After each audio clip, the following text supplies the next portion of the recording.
दोस्तों नमस्कार। अच्छा जी, हमने ये जो सीरीज कर रहे हैं ना जी कि पाकिस्तान टूटने के कगार के ऊपर, इसमें हमने पहले 3 वीडियोस जो बनाई हैं।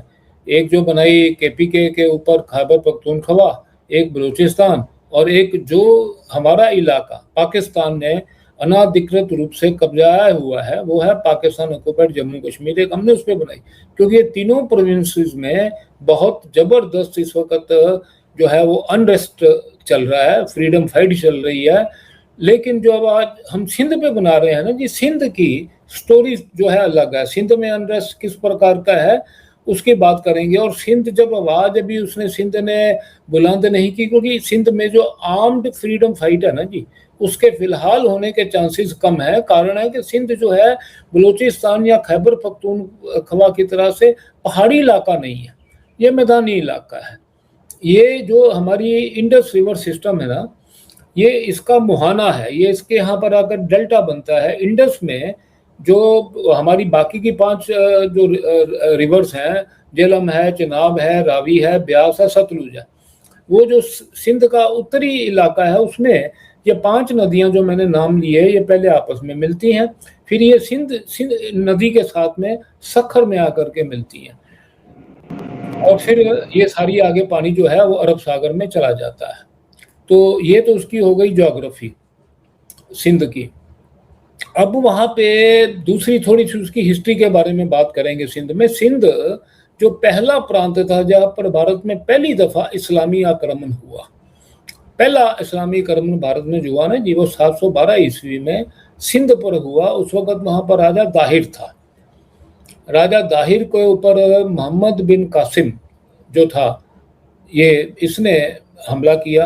अरब ये हमलावर था और ऐसा जो इतिहास ये बताता है कि उससे पहले बहुत हमले हो चुके थे अरबों के और वो सबको इन्होंने रिपेल कर दिया था, बहुत कामयाबी से रिपेल किया था।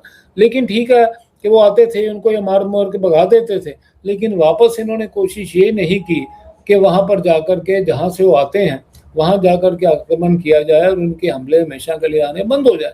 ऐसा काम नहीं हुआ वो, लेकिन वो आते रहे। तो ऐसा हुआ कि इवेंचुअली 712 में जब मोहम्मद बिन कासिम आया, उस वक्त राजा ताहिर को उसने बहुत कुटिलता से उसने परास्त कर दिया, यहाँ तक कि यहाँ से उनकी 2 बेटियों को भी अगवा करके वो ले गए बगदाद के खलीफा के दरबार में पेश करने के लिए। ये उनकी डिस्टेंट हिस्ट्री है। बाद में वहाँ पर इस्लाम आ गया, कन्वर्शन जिन्होंने करनी शुरू कर दी। तो मुगलों के समय आते आते तक जो सिंध प्रांत आज का है, वहाँ पर तकरीबन हर कोई ना कोई मुसलमान हुक्मरान की ही हुकूमत थी। मुगल आ गए तो उन्होंने एरिया अनेक्स कर लिया। मुगल कमज़ोर होने शुरू हुए जब, तो उसके बाद में क्या हुआ कि वहाँ पर मुगलों के कमज़ोर होने के बाद में वहाँ कुछ लोकल सिंधी हुक्मरान आ गए, कुछ बलूची हुक्मरान आ गए। तो 1843 में जो आज के सिंध की हिस्ट्री है, वो समझ लो कि 1843 में ब्रिटिश ने वहाँ पे उनके हुक्मरानों के साथ में जब जंग की, ब्रिटिश जीत गए, उन्होंने पूरे का पूरा सिंध प्रांत है ना जो, वो अनेक्स कर लिया। जिस तरह से पंजाब जो है इन्होंने अंग्रेजों ने अनेक्स किया था 1848 में, second Anglo world Sikh war के बाद में, ये इन्होंने करीबन 1843 में सिंध को अनेक्स कर लिया। कुछ साल बाद बॉम्बे प्रेसिडेंसी जो सिंध रहा है ना, वो हिस्सा रहा बॉम्बे प्रेसिडेंसी का, इन्होंने उसको बॉम्बे प्रेसिडेंसी में शामिल कर लिया। और 1936 में जो है वो सिंध वापस एक अलग प्रांत बना। ये उसकी मैंने आपको नटशेल में वहाँ की हिस्ट्री बता दी है। सिंध में जो अपना भारत विभाजन से पहले हिंदू करीबन 25% था सिंध में। और सिंध की जो कैपिटल और मेन सिटी जो उनका व्यापारी सेंटर, वो बनाया भी हिंदुओं द्वारा गया था और उसमें प्रतिशत भी हिंदुओं का 50%, 55% के करीब कराची में विभाजन के समय हिंदू था। दूसरा उनका बड़ा शहर हैदराबाद, उसमें भी करीबन 50% वहाँ की जो आबादी थी वो हिंदुओं की आबादी थी। लेकिन पार्टीशन में जब जिन्होंने मजहब के आधार के ऊपर ये मुल्क बना दिया, तो वहाँ पर हिंदुओं का रहना जो था वो नामुमकिन हो गया, क्योंकि अपने पास में तो उस वक़्त का इतिहास है ही है कि जहाँ पर मुसलमान की मेजॉरिटी थी वहाँ मार-काट था, वो बंगाल हो या कोई भी हो। यहाँ भी उन्होंने वेस्ट पाक आपको एक बात का मैं मेरे दर्शकों को बताना चाहता हूँ कि जब 3 जून को 1947 को ब्रिटिश ने ये डिक्लेयर कर दिया कि 1947 15 अगस्त को वो भारत को स्वतंत्र करेंगे और पाकिस्तान बनेगा, उस समय ही जो आज का पाकिस्तान है ना जी, वो जो उस वक़्त भारत का पश्चिमी हिस्सा था, उसमें मुस्लिम लीग के ये षड्यंत्र चालू हो गए थे कि कहीं यहाँ का हिंदू यहाँ रह ना जाए, और यहाँ रह गया तो उनकी जो प्रॉपर्टी, माल, असबाब है, उस पे हम कब्जा करने से जो है वो महरूम हो जाएंगे। तो उन्होंने मारकाट शुरू कर दी थी। पहली मारकाट 7 मार्च 1947 को रावलपिंडी में साकर करके हुआ, जहाँ पर हिंदू सिखों को तो उन्होंने बहुत बर्बरता से काटा। इस तरह से हुआ। तो ये क्या हुआ, इससे लोगों के मन में एक वहाँ पर जो हिंदू था भय पैदा हो गया। इसी प्रकार से जो मैं सिंध प्रांत की बात कर रहे हैं, वहाँ पर कराची और बाकी सब जगह जो हिंदुओं ने अपने हाथों से बनाई थी, उन्होंने देखा हमारा भविष्य यहाँ नहीं है, वो वहाँ से पलायन करके भारत की तरफ। तो 1947 में ये काम हो गया। अब देखें आज जो स्थिति है, सिंध की जनसंख्या करीबन 5.5 करोड़ है, पाकिस्तान सिंध प्रांत की उसमें भी आज भी 8 से 10% हिंदू हैं। अगर पाकिस्तान में थोड़ा हिंदू बचा है तो सिंध प्रांत में ही है। 50 से 60 लाख तक वहाँ पर हिंदू है। एक छोटी सी प्रिंसली स्टेट है वहाँ, उसको उमरकोट कहते हैं, आज भी उसका राजा हिंदू है, ठीक है ना जी। उमरकोट की जितनी भी पॉपुलेशन है उसमें उसकी देखिए करीबन 12 लाख के करीब उमरकोट की आज पॉपुलेशन होगी। उसमें 50% हिंदू, क्योंकि सिटी इलाके में हिंदू ज़्यादा, आजू बाजू में ग्रामीण इलाकों में थोड़ा मुसलमान, तो उसमें 50% हिंदू है। ये मैंने वहाँ का आपका बता दिया डेमोग्राफी। ये डेमोग्राफी में सबसे बड़ी तब्दीली आई 1947 में। ऐसा हो गया कि जब मान लीजिए कि मेनली 3 प्रांतों की डिवीज़न हुई उस वक़्त। अगर हम प्रोविंसेस पे जाएं, पंजाब की, सिंध की और बंगाल की, तो बंगाल में ऐसा हुआ, हिंदू बंगाली जो था, वो जो बांग्लादेश आज है, उस वक़्त उसको पूर्वी पाकिस्तान कहते थे। जिनको पता था कि बाद में हम हमारे ऊपर जुल्म करेंगे, वो काफ़ी हिंदू बंगाली इस साइड में आना शुरू हो गया, हमारे बंगाल की साइड में। थोड़ा बहुत मुसलमान भी शायद उस साइड में गया होगा, लेकिन ज़्यादा ट्रांसफ़र ऑफ पॉपुलेशन नहीं हुई। ट्रांसफ़र ऑफ पॉपुलेशन पंजाब में एब्सोल्यूट हो गई सारी, क्योंकि वहाँ से जो हिंदू सिख था वो करीबन 26% उस वक़्त वहाँ इलाके में था, वो सारे के सारा यहाँ आ गया, और यहाँ के पंजाब का मुसलमान जो है वो वहाँ चला गया। तो ये ट्रांसफ़र ऑफ पॉपुलेशन हो गई पूरी। सिंध में क्या हुआ कि सिंध की ज्योग्राफिक कोई डिवीज़न नहीं हुई, क्योंकि पूरे का पूरा सिंध पाकिस्तान में चला गया। तो सिंधी पॉपुलेशन वहाँ से आई। तो इन्होंने एक प्लान क्या किया कि जो यहाँ का यूपी, बिहार, मध्य प्रदेश, मतलब नॉन पंजाब, नॉन बंगाल का जो मुसलमान था, उसने जाना था पाकिस्तान, क्योंकि उसके ख्वाबों का मुल्क उस वक़्त बन रहा था, उसने वहाँ जाना था। तो उन्होंने कहा ऐसा करते हैं कि जो हिंदू प्रॉपर्टी छोड़ करके गया है कराची से, हैदराबाद से, सक्कर से, लड़काना से, ये प्रॉपर्टियाँ जो हैं, ये जो वहाँ से मुसलमान आ रहे हैं यूपी के, उनको बांट देते हैं। उनको आज भी वहाँ मुहाजिर कहा जाता है। एक डिफरेंस आप देखिए कि सबसे बड़ी चीज़ जो है, मेरे दर्शकों को मैं कहना चाहता हूँ, खास करके जो हमारे पंजाब के भाई यहाँ पर भारत में आए हैं, मैं उनको कहता हूँ कि जो पंजाब के लोग वहाँ से आए, क्या उनको शरणार्थी कहते हैं? यहाँ पे कोई नहीं कहता। आपके दिल्ली में आज कितने 50-60 लाख पंजाबी होगा, कोई उनको शरणार्थी नहीं कहता, क्योंकि भारत माता के बच्चे थे, उधर से थे, वहाँ पर जुल्म चालू हुआ, मुल्क तब आ गया तो यहाँ आ गए। माँ तो भारत ही है ना, आ गए, ठीक है। कितने आपके ये करनाल में, पानीपत में, अंबाला में, कुरुक्षेत्र में, भिवानी में, ये जो मुल्तान डिस्ट्रिक्ट पाकिस्तान का, तो वहाँ से कितने हिंदू यहाँ पर आए। किसी को कोई शरणार्थी नहीं कहता। ये लोग मेरी बात की गवाही देंगे। लेकिन यहाँ से जो मुसलमान वहां गए अपने ख्वाबों के मुल्क में, उनको आज भी मुहाजिर कहा जाता है। मुहाजिर मतलब शरणार्थी। और उनके ऊपर इंतहा का जुल्म वहां पर हो रहा था। पाकिस्तान में करने वाले जो वही पंजाब के पंजाबी जो बलूचिस्तान में कर रहे हैं, जो केपीके में कर रहे हैं, जो पीओजेके में कर रहे हैं, इनके ऊपर भी जुल्म इनका ही हो रहा था, मुहाजिरों के ऊपर। अभी ये मुहाजिर जो हैं जी, ये मेनली 2 टाउन में कॉन्सेंट्रेटेड है। जो कराची है, कराची की पॉपुलेशन करीबन 2.5 करोड़ होगी, उसमें 50-55% जो है ना, मतलब 1 करोड़ 1.25 करोड़ से ऊपर मुहाजिर है, वो मुसलमान जो भारत से गया है। हैदराबाद सिंध की पॉपुलेशन 25 लाख के करीब होगी, उसमें भी 10-12 लाख से ऊपर जो है वो मुहाजिर है। बाकी के हैदराबाद सिंध में जो लोग हैं वो सिंधी हैं। लेकिन कराची में नंबर 1 के ऊपर मुहाजिर, नंबर 2 पे पठान। मतलब जो पठान है वहां पे करीबन 20-25 लाख पठान भी है सिंध के अंदर। और उसके बाद में फिर कोई करीबन आप समझ लो कि 10-20 लाख के करीब ओरिजिनल सिंधी हैं, जहां पर वो जो कराची जिनको बिलोंग करता है, तो 10-12-15 लाख ही हैं। और फिर उसके बाद पंजाबी हैं, बलोची हैं, काफ़ी हैं वहाँ वो सिंध में। तो ये कराची की मैंने आपको स्थिति बता दी। और कराची जलता रहता है हमेशा ही, क्योंकि कभी वहाँ पर मुहाजिर जो है वो हाथ में गन लेकर के निकले होते हैं, कभी बलोची लेकर के निकले होते हैं, कभी कोई पठान भी, गैंग्स बहुत हैं वहाँ पे, तो वहाँ पर आग लगी रहती है कराची के अंदर। अब जी वहाँ पर अनरेस्ट का मैं आपको मुख्य कारण बताता हूँ। मुहाजिरों की अपनी समस्या थी।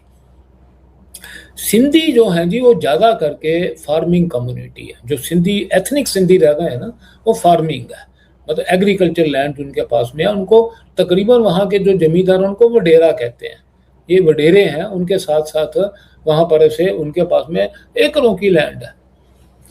फसलें जो वहाँ पर उगती हैं ना जी, जैसे भारत में बाकी जगह पे है ना, मैं जिक्र करना बड़ा उसको इम्पोर्टेंट समझता हूँ, क्योंकि अनरेस्ट का मुख्य कारण वही होने वाला है। वहाँ पे जैसे हम लोग आज जो सीज़न चल रहा है, ये सीज़न है मानसून का। इसमें बुआई होती है चावल की तकरीबन, और कटाई हो जाती है इसकी दिवाली के बाद में, है। उसके बाद में फिर फसल बोई जाती है गेहूं की, ठीक है। और उसकी कटाई होती है जाकर के वैसाख के महीने, गेहूं की फसल की। बाकी इसके साथ में इंटरवीनिंग पीरियड में चलता रहता है। अभी सिंध में कॉटन भी उगाई जाती है, मेज, मक्का, ये वो चीज़ें हैं, लेकिन मुख्य रूप से ये 2 स्टेपल क्रॉप्स मैंने बताई। अब अनरेस्ट कैसे वहाँ पर बहुत ज़्यादा होगा और हमारे लोगों को उसके ऊपर ध्यान देने की आवश्यकता है, तो वो ध्यान करिए कि हमने इंडस वाटर ट्रीटी को डाल दिया है हमने सस्पेंशन में, ठीक है। सस्पेंशन में डालने से पहले ना केवल वाटर डिस्ट्रीब्यूशन जो थी, वो जो हमारा उनके साथ एग्रीमेंट था वो करते थे, इसके अलावा हम डाटा भी शेयर करते थे उनके साथ में हमेशा। डाटा शेयरिंग में ये होता है कि मान लीजिए कि अपने पानी, किसी साल बारिश ज़्यादा हो गई तो डैम की, जो हमारे पास में हमारा सलाल डैम है, मान लीजिए रंजीत सागर है, या यहाँ पर हरीके में बैराज है जहाँ पर सतलुज और ब्यास आकर के मिलती हैं, ठीक है। ये जो सारी है, चिनाब का भी जो पानी, जब हमने भी तो खैर वहाँ बगली हार वगैरह जो है बनाया है, तो वहाँ पर जो नदियों की जल स्तर है, डैम की क्या स्थिति है, वहाँ पर पानी की ऊंचाई कितनी है बारिशों में, वो हम उनसे शेयर करते थे, है ना। कितना पानी, कितना क्यूसिक पानी हम छोड़ने जा रहे हैं, वो उनसे शेयर करते थे, ठीक है ना। इससे ये होता था, डाटा शेयर करने से वहाँ का जो हाइड्रोलिक जो उनका डिपार्टमेंट है, उनके पास में डाटा आता था और वो देख लेते थे कि इतना ज़्यादा पानी हमारे यहाँ आने वाला है। उसी हिसाब से वो अपने आगे जो फर्दर कैनाल सिस्टम है, डाउन स्ट्रीम, है ना, जो आगे पानी डिस्ट्रीब्यूट करता है, उसी हिसाब से उसको रेगुलेशन वो करते थे। अब सबसे बड़ा जो नुकसान होने वाला है, बात समझिए कि हम पानी उनको दे ना दें, लेकिन हमने डाटा देना बंद कर दिया ना अगर, तो उनके पास में डाटा नहीं आएगा। बारिशों के सीजन में वहां पर इतने फ्लड्स आएंगे कि बिना किसी पानी दिए या पानी रोके उनका इतना नुकसान होने वाला है कि ये तो पॉइंट नंबर 1 है। नंबर 2, अब जो इसका पूरा पानी का अगर फ्लो समझेंगे ना, ये सारी के सारी जो रिवर है ना, ये इंडस रिवर सिस्टम पूरा, ये है ग्लेशियर बेल्ट। ये सारा जो हिमालय के ग्लेशियर हैं उनमें से जो पानी पिघलना शुरू होता है अप्रैल के महीने, क्योंकि मार्च तक ठंड होती है, ग्लेशियर जमे होते हैं, तो पानी खूब हो जाता है अप्रैल से आगे, और फिर उसके ऊपर एक और जहाँ एस्केलेशन हो जाती है बारिशों की, क्योंकि हमारे यहाँ पर जुलाई अगस्त के महीने बारिशें आती हैं, तो उसमें क्या होता है, अपस्ट्रीम डाउनस्ट्रीम पानी तबाही का आना शुरू हो जाता है। तो पानी की कमी तो होने का चांस कम है इस समय। लेकिन जब आता है महीना अक्टूबर का, ठीक है, मैंने जब फसलों का जिक्र किया ना, तो ध्यान रखिए कि चावल की फसल आज जब बोनी है इन्होंने, उस समय वहां पर तो बारिश भरपूर है ना, क्योंकि हमारे यहाँ से भी जो पानी जा रहा है इंडस का वो भी है, और फिर वहाँ डाउनस्ट्रीम भी तो बहुत है ना, काबुल नदी भी आकर के वहां पर मिलती है, और भी काफी चीजें हैं जो उन पर पानी मिलता है। तो चावल की फसल के लिए तो पानी होगा, लेकिन जब इन्होंने अक्टूबर में बोनी है गेहूं की फसल, ठीक है, उस वक्त क्या होता है, सर्दी पड़नी शुरू हो जाती है। यहाँ का जितना पानी आपका बारिशों का आया मानसून का, वो बह चुका होता है, कंज्यूम हो गया। देखिए खन्ना साहब, हम सोचते हैं कि थोड़ा सा इसको जरा शॉर्ट करें कि पानी से तो उनको इम्पैक्ट पड़ेगा, लेकिन क्या इम्पैक्ट पड़ेगा उस पर आकर के हम आगे बोलते हैं कि वहां पे कब से प्रॉब्लम होनी शुरू हो जाएगी। क्या सिंध में लोग चलो, सबसे बड़ा जो वाटर बॉम्ब है वहां फूटने वाला है, मैं बहुत लॉजिक से समझा रहा हूँ, वो वाटर बॉम्ब ही फूटेगा वहां पे।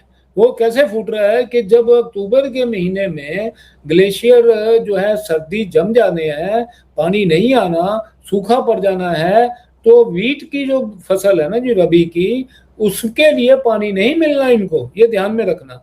अच्छा, थोड़ा पानी जो मिल रहा है वो सारा किसने ले लेना, पंजाब ने, क्योंकि अब पाकिस्तान के अंदर पिछले साल यहाँ पे रॉयट्स हो गए थे, क्योंकि ये जो पानी आता है पंजाब के अंदर, जो जाता है आपके सिंध के अंदर, उसको इन्होंने टनल बना के, इसको मतलब एक नहर बना के उसको शिफ्ट कर रहे थे, तो वहां पे रॉयट्स हो गए थे सिंध के अंदर। जो अभी राइट्स आने वाले टाइम पर होने, सबसे ज्यादा जिसका इफेक्ट पड़ना है, जो मैं ये बात कर रहा हूँ कि पाकिस्तान टूट रहा है। अच्छा, देखो हमें एक बात बताइए कि जो पानी का इम्पैक्ट पड़ेगा, क्या इससे वहाँ पे दोनों के रिलेशन खराब हो जाएंगे, पंजाब और सिंध के, वहाँ पे रॉयट्स होने शुरू हो जाएंगे, क्योंकि अभी तो बहुत ज्यादा होंगे। मैं आपको बता रहा हूँ, मैं डाटा बेस पे बता रहा हूँ सारा आपको डाटा, क्योंकि इनको अक्टूबर के बाद में पानी वैसे ही कम मिलना है, एक बात हो। दूसरी बात सुनिए, एक यहाँ पर कालाबाग डैम इन्होंने 80 के दशक में प्लान किया था, बनाने जा रहे थे। ये आना था, मियाँ वाली डिस्ट्रिक्ट है पंजाब और इसमें केपी के वहां पर, वहां बनाना था। उसका विरोध ना केवल सिंध ने किया, उसका विरोध खैबर पख्तूनख्वा ने भी किया, क्योंकि उनका ये था कि जमीन उनकी जो है पूरी डैम में जो है अब्जॉर्ब हो जानी है, ठीक है, उनके यहाँ इकोलॉजी का फर्क पड़ेगा, तो उन्होंने कहा हम बनने नहीं देंगे। और इन्होंने विरोध सिंध ने इसलिए किया, इनको पता था कि जितना पानी आ रहा है वो पानी सारा का सारा पंजाब ने खा जाना और हमारे खेत हो जाने सूखे। तो इन्होंने सबसे बड़ा, मैं आपको इस केस स्टडी में बता रहा हूँ, काला बाग, हमारे दर्शक अगर गूगल करेंगे तो काला बाग के पोस्ट जाएंगे तो देखेंगे कि 1980 के दशक में वो शुरू होना था, लेकिन वो बना नहीं पाए, क्योंकि इनके पास में रिपोर्ट्स आ गई थी कि यहाँ मारकाट सिंध में हो जानी है, ठीक है, इन्होंने नहीं किया। वापिस से इन्होंने पिछले साल प्लान शुरू किया कि सिंध से 6 कनालें निकालेंगे इंडस रिवर से, वो लेकर जाएंगे ये चोलिस्तान करके। देखिए कि जो पंजाब है पाकिस्तान का ना, उसके सदर्न पार्ट में जो सराइकी इलाके हैं, जिनको सराइकी हम कहते हैं, उनके सदर्न पार्ट में, इधर से बहावलपुर के ईस्ट में और उधर से मुल्तान के साउथ में, वो चोलिस्तान करके जो जगह है, वो हमारा थार डिस्ट्रिक्ट जो भारत में है ना, उसी की एक्सटेंशन है पूरी। उधर एकदम से एरिड लैंड है, पानी की अवेलेबिलिटी नहीं है, पानी नहीं है तो एग्रीकल्चर होता नहीं है। तो इन्होंने एक चीज देखी थी कि पाकिस्तान के पंजाब के, देखो हम क्या कहते हैं कि भैया केपीके पे जुल्म हो रहा है वो लोग होगा, बलूचिस्तान पे हो रहा है वो लोग होगा, सिंध पे हो रहा है वो लोग होगा। पंजाब के भीतर भी, पंजाब के अंदर भी यूनिफॉर्म जो है इकोनॉमिक स्टैंडर्ड नहीं है, ध्यान करिए। पाकिस्तान पंजाब नहीं देखो, मैं ये चाहता हूँ कि पब्लिक ये जानना चाहती है, या हम ये बताएं पब्लिक को कि क्या सिंध के अंदर रॉयट्स होने शुरू हो जाएंगे, वहां पे भी इनकी एक्टिविटी तो कब हो गया? उनके उनके उनके देखिए, अगर अगर पाकिस्तान में नंबर 1 हर चीज के पीछे कॉज एंड इफेक्ट होता है ना जी। अगर पाकिस्तान ने ये कैनाल्स बना करके इंडस से चोलिस्तान को दे दी तो 100% आपने स्वयं बताया कि राइट्स हुए थे वहां पर, हालांकि इन्होंने खाली अनाउंसमेंट की थी। अगर उसको प्रैक्टिकल रूप में लेके जाएंगे तो राइट्स होंगे, ये ध्यान में रखना। दूसरी चीज क्या है जिसकी वजह से बहुत बड़ा अनरेस्ट वहां पर, जो सिंध में आपको मैंने बताया था कि मुहाजिर पहले से इनके साथ में नाराज चल रहे हैं कि उनके साथ में भी बड़ी इनडिस्क्रिमिनेशन हो रही थी। अब वहां पे भी एक्चुअली अल्ताफ हुसैन एमकेएम के लीडर थे, वो काफी देर से शोर बचा रहे थे, मतलब जो आज से 5-7 साल पहले तो बहुत एक्टिव थे अल्ताफ हुसैन, लेकिन जी जी आज कुछ शांति है। उसकी तबीयत अभी ठीक नहीं रहती अल्ताफ की, लंदन में है। लंदन में उसने बहुत मतलब काफी देर तक मूवमेंट जो है वो चलाई थी। क्या था कि अपना पहले इसको एमक्यूएम जो था ना, मुहाजिर कौमी महाज करके जो था, उसको पहले तो एक किस्म की ये बड़ी मिलिटेंट ऑर्गेनाइजेशन थी, फिर अभी पॉलिटिकल मेन स्ट्रीम कर दिया पाकिस्तान ने उनको। तो ये सारी चीजें मिला करके मेजर जो फैक्टर आना है जी, वो आना पानी का। पानी के बगैर मानव सभ्यता हिस्टोरिकली नहीं चली। नदियों के किनारे पे ही हम लोग अपने नगर बसाते थे, ठीक है। आज पॉपुलेशन बढ़ गई, पानी की कंजम्पशन पर कैपिटा बढ़ गई, बात समझिए, पानी की कंजम्पशन बढ़ गई ना पर कैपिटा। पानी की जो हम लोग कंजर्वेशन कर रहे थे वो कम हो गई। तो ये सारे फैक्टर, और पीछे से पानी जो आ रहा था सदियों से वो आपको मिलेगा नहीं यहाँ आकर। तो मुझे बताइए वहां पर चलेंगे आप कब एक्सपेक्ट करते हैं कि यहाँ पे जो आपके सिटी के अंदर बगावत हो जाएगी, कि पानी की शॉर्टेज होनी शुरू हो गई यहाँ पे? मेजर फैक्टर पानी है जी, मेजर फैक्टर पानी है। और मतलब अगर जैसे हमने सिंध का पानी रोका है, सिंधु नदी का पानी रोका है, सिंधु इंडस वाटर रिवर का पानी रोका है या उसको सस्पेंड कर दिया है, तो आपको लगता है कि सिंध के अंदर बहुत जल्दी बगावत हो जाएगी? बिल्कुल, देखिए जितना पानी जाएगा उतना पानी जितना भी है वो तो पंजाब ने ले जाना है, क्योंकि पंजाब जो है अपस्ट्रीम स्टेट है। पाकिस्तान का पंजाब अपस्ट्रीम है, सिंध लोअर स्ट्रीम है, ठीक है ना, डाउन स्ट्रीम है। अपस्ट्रीम जो प्रोविंस है उसके पास में तो पानी पहले उनके पास ही आया ना जी, आप समझे ना। चनाब झेलम पहले उनके पास गई वहां पे, यहाँ से हमारा जो थोड़ा पानी ये रिवर का हम उनको 10-20% छोड़ देते तो उनके पास गया। इंडस का पानी जो इंडस के साथ में ऊपर काबुल रिवर मिलकर के आती है वो पूरा पहले उनके पास ही गया पंजाब। क्योंकि खन्ना साहब मैं सोच रहा हूँ कि हमारा ना वीडियो लंबा हो रहा है, तो चाहता हूँ छोटा हो जाए, हम फिनिश करके इसको कंक्लूजन दें, इसमें क्या करना है। हमारा यही कहना है जी कि आने वाले टाइम पर वाटर बम फूटेगा, वाटर बम, ये मेरी बात मार कर लेना, वाटर बम फूटेगा और पाकिस्तान अपनी हरकतों से देखिए बाज नहीं आएगा, ये बात समझ लेना। वो नहीं आएगा तो हम रिटेलिएशन में, फिलहाल हमने इंडस वाटर ट्रीटी को सस्पेंड किया है, ध्यान करना। फिर धीरे धीरे ये हो जाएगा, वो बाज नहीं आएंगे तो हम यहाँ से पानी रेगुलेट करेंगे, ठीक है। और पहले से हमने चिनाब का पानी ब्यास के साथ में जोड़ने की टनल बना दी है। तो अल्टीमेटली बॉटम लाइन समझ लो मेरे दर्शकों के लिए है, जो पानी कम जाएगा उसका पूरा प्रभाव सिंध प्रोविंस में पड़ेगा, क्योंकि जो थोड़ा बहुत जाएगा होगा वो तो पंजाब प्रांत खा जाएगा ना। और ये पूरे के पूरे लोग हैं यहाँ पर कराची को छोड़कर, बाकी पूरी फार्मलैंड है, और फार्मर कहाँ बिना पानी के चलेगा, ठीक है। और वो उनके लिए, और बड़ी दूसरी चीज है, हमने कल भी डिस्कशन किया था कि पाकिस्तान की आर्मी जो है 70% पंजाबी है। आज 5.5 करोड़ अगर वहां सिंधी है तो उनकी रिप्रेजेंटेशन भी होनी चाहिए ना पाकिस्तानी आर्मी में। जितने मेन महकमे हैं वो तो पंजाबी डोमिनेटेड है। तो इनके साथ में डिस्क्रिमिनेशन तो बहुत जबरदस्त है, कोई छोटी मोटी नहीं है। सारे कुल मिलाकर के पॉइंट, और मेजर पॉइंट पानी का, ये कॉज करेगा सिंध में बहुत बड़ा डिस्कंटेंट होगा, असंतोष होगा, और वो बात, और दूसरी उसके साथ में जब सिंध देख रहा है कि बलूचिस्तान भी अपना झंडा लेकर के अलग जा रहा है, केपी के भी जा रहा है, तो आपको एक चीज मैं पार्टिंग फाइनल बता दूं, जो सिंध की अलग होने की मूवमेंट जीए सिंध थी ना जी, इसने जोर पकड़ा 1973 में। इसको जीए सिंध मूवमेंट कहती थी क्योंकि 1971 में बांग्लादेश बन गया था। उसी को ध्यान रख करके वहां के सिंध के बहुत बड़े एक मास लीडर थे जीएम सैयद साहब। जीएम सैयद ने जीए सिंध मूवमेंट जो है उसने कही थी कि आप, उसने कहा पंजाब वालों को कि आपने जिस प्रकार से जुल्म किया है मशरकी पाकिस्तान, मतलब जो ईस्ट पाकिस्तान उस वक्त बांग्लादेश से पहले उन पे किया, वो अलग हो गए, आपने उतना ही जुल्म हमारे ऊपर भी किया सिंध वालों पे, तो हम भी आपसे अलग होंगे। तो जीए सिंध मूवमेंट जो है ना उस वक्त चली थी। इसके अलावा एक और बात मैं आपको बताता हूँ जो वहाँ जोर पकड़ रही है, वो जोर पकड़ रही है कल्चरल। वो कह रहे हैं कि आपने हमारे यहाँ पर जो आपका एक उर्दू का कल्चर लागू करने की, हमारा तो अपना एक सिंधी सफाकत है ही, हमारा कल्चर है अपना सिंध का, बहुत पुरानी सभ्यता है, तो इसके ऊपर हम मतलब एक इकोनॉमिक रीजन भी है, ठीक है, दूसरा डिस्क्रिमिनेशन भी है उनकी नौकरियों में और चीजों में, तीसरा सबसे बड़ा जो पानी का बम फूटेगा ना जी, उस वक्त आप देखना कि सिंध में गली गली में जो है वो राइट्स होंगे। चलिए, बहुत अच्छी बात की आपने। देखिए, पहले तो पीओके के अंदर गड़बड़ चल रही है क्योंकि वहां पे डिस्क्रिमिनेशन हो रहा है। पाकिस्तान की आर्मी, पाकिस्तान की गवर्नमेंट जिसको कंट्रोल करते हैं पंजाबी। फिर बलूचिस्तान के अंदर भी डिस्क्रिमिनेशन हो रहा है, वहां पे भी बहुत ज्यादा मारकाट की जा रही है क्योंकि वहां पे ये अपना अपोजिशन कहीं पे बर्दाश्त ही नहीं करते। पाकिस्तान की आर्मी, क्योंकि डी फैक्टो पाकिस्तान के अंदर पाकिस्तान की आर्मी कंट्रोल करती है, तो बलूचिस्तान के अंदर भी इस टाइम पे बहुत ज्यादा गड़बड़ चल रही है। और वहां पे जो बलूची हैं उन्होंने 85% लैंड पे कब्जा कर लिया है और बलूचिस्तान जो है सबसे बड़ी प्रोविंस है पाकिस्तान की। और जहां तक बात करते हैं खैबर पख्तूनख्वा की, जहां पे पठान है, वो भी बहुत डिस्कंटेंट है क्योंकि वहां पे भी डिस्क्रिमिनेशन है। और दूसरी बात है कि वो कहते हैं कि जो यहाँ की ड्यूरल लाइन है वो, उसके बाद जो वहां पे एरिया पड़ता है वो हमारा एरिया, ये अफगानिस्तान क्लेम करता है और टीटीपी वहां पे पाकिस्तान की आर्मी पे एक दिन में 10-10 बार उन पे अटैक करती है।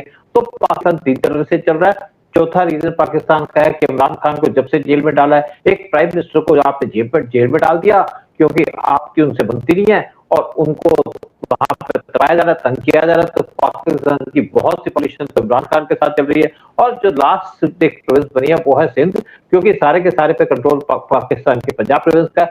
सिंध के अंदर भी लोग इस टाइम पे परेशान है क्योंकि पहली जो रीजन है वो है कि वहां पे भी डिस्क्रिमिनेशन है, उनको जॉब नहीं मिलती। और फिर दूसरी मेन बात है कि वहां पे पानी की शॉर्टेज होने वाली है और पाकिस्तान का जो पानी होता है पंजाब ले जाता है। अब जब हमने इंडस वाटर ट्रीटी को कैंसिल कर दिया है, अबेंस पे रख दिया है, तो अगर इसको रिव्यू भी करेंगे तो भी हम इसको अपने हिसाब से करेंगे। 80% पानी तो पाकिस्तान को देंगे नहीं। वैसे भी इंडिया ने अपनी तरफ से डैम बनाने शुरू कर दिए और जो चनाब रिवर का पानी है उसको थोड़ा शिफ्ट कर रहे हैं, बाकी डैम बनाएंगे तो पाकिस्तान के अंदर अगले कुछ महीनों में, कुछ सालों के अंदर बहुत दिक्कत होने वाली है। और वैसे भी हम उनसे इस टाइम पे वाटर शेयरिंग नहीं करते, यानी कोई डिटेल नहीं देते कितना पानी है। तो सारा का सारा जो इफेक्ट पड़ेगा वो पड़ेगा सिंध के ऊपर। और सिंध के लोग, मैं बहुत से लोग जानता हूँ सिंध के, जो सिंध को छोड़ करके इस टाइम पे यूरोप के अंदर बैठे हैं, कुछ यूके के अंदर बैठे हैं, कुछ आपके जर्मनी बैठे हैं। आपने जैसे सिंध की बात की तो यहाँ पे शफीक बुरका जो जीएस सिंध के चेयरमैन है, वो वहां से अपील करते हैं लोगों को पाकिस्तान से अलग हुई, क्योंकि पाकिस्तान के अंदर सिर्फ पंजाबी डोमिनेट करता है, बाकी किसी कल्चर खराब करते हैं। तो इसलिए इस टाइम पे सिंध का टूटना भी पाकिस्तान की तरफ से है और सिर्फ मौके की तरफ है। ठीक होगा, यही करते खन्ना साहब, आपका बहुत बहुत शुक्रिया और लोगों से कहेंगे चैनल को सब्सक्राइब कीजिएगा, वीडियो को शेयर कीजिएगा। जय हिंद, जय भारत। जय हिंद, जय भारत।